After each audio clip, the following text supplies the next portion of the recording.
Here my God, daar's 'n vuur vanoggend wat brand binne my.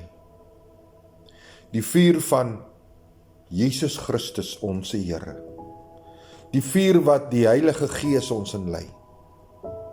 En Here, vanoggend wil ek vir myself en elkeen wat inluister vanoggend, wil ons net U troon soek, Here. Ons wil U teenwoordigheid soek. En ons wil vanoggend bely elke sonde. Elke persoon wat saam bid vanoggend, wat sy hoof buig, hy of sy, of op hulle knieë val voor die Here, dat hulle elke sonde wat hulle nou aan kan dink en besef, dit voor hierdie Here sal bely. Here God, ons bid en ons vra, Here, vergewe ons vir ons menigvuldige gesondes, Here. Here, dinge wat ons so maklik inval. Here, dinge waar ons so maklik mee besig raak, Here. Here, somtyds is ons in soveel wêreldsdinge gedompel dat ons nie besef waarmee ons besig is nie. Dalk het dinge gebeur baie jare terug.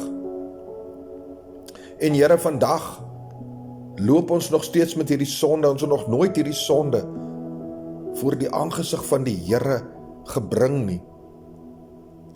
Dat hierdie sonde, wanneer ons vergifnis vra, ook deur die bloed van die lam oorwin word en weggeneem word.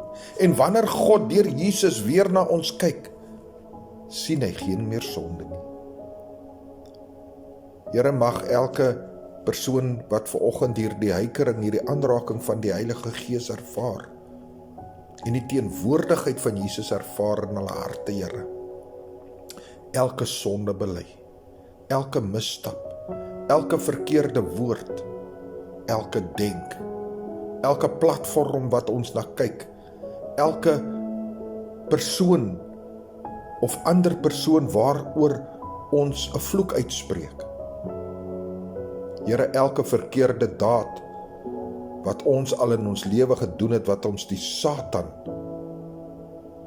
mee gelukkig maak of gemaak het.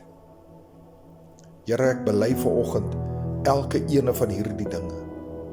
Here, elke demoon wat vanoggend in 'n persoon heers, in die naam van Jesus spreek ons jou aan, verlaat hierdie persoon nou in die naam van Jesus. Jy het geen regmatige plek nie. Ek wil vanoggend vir u sê, bekeer jouself weer eens vanoggend voor die Here. Maak opnuut 'n nuwe belofte aan die Here, deur om hom, Jesus Christus, as die Here en redder van jou lewe aan te neem, en bely elke sonde voor hom.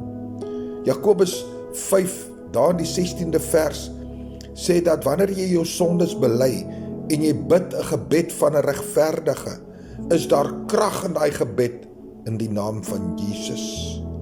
En jy sal verlos word, jy sal vry wees, jy sal genees word. Dis ook Christelike genesing of geestelike genesing. Here, so dankbaar vanoggend dat U my lei in gebed, Here, deur die leiding van God se Gees. Mag elke ene net hierdie vryheid en vrede in hulle ervaar, soos hulle op die einde van hierdie gebed sê, Amen, so laat dit wees. Ons dankie Jesus, alle eer en lof kom U toe. Dankie vir die Heilige Gees se teenwoordigheid, en mag U al die eer en die lof aan die prysing kry vir elke kind wat vandag op sy voete, op sy knieë val, en vir die Here al sy sondes bely en om vergifnis vra. Ek bid al hierdie dinge in die lieflike en kragtige naam van Jesus Christus, ons Here. Amen.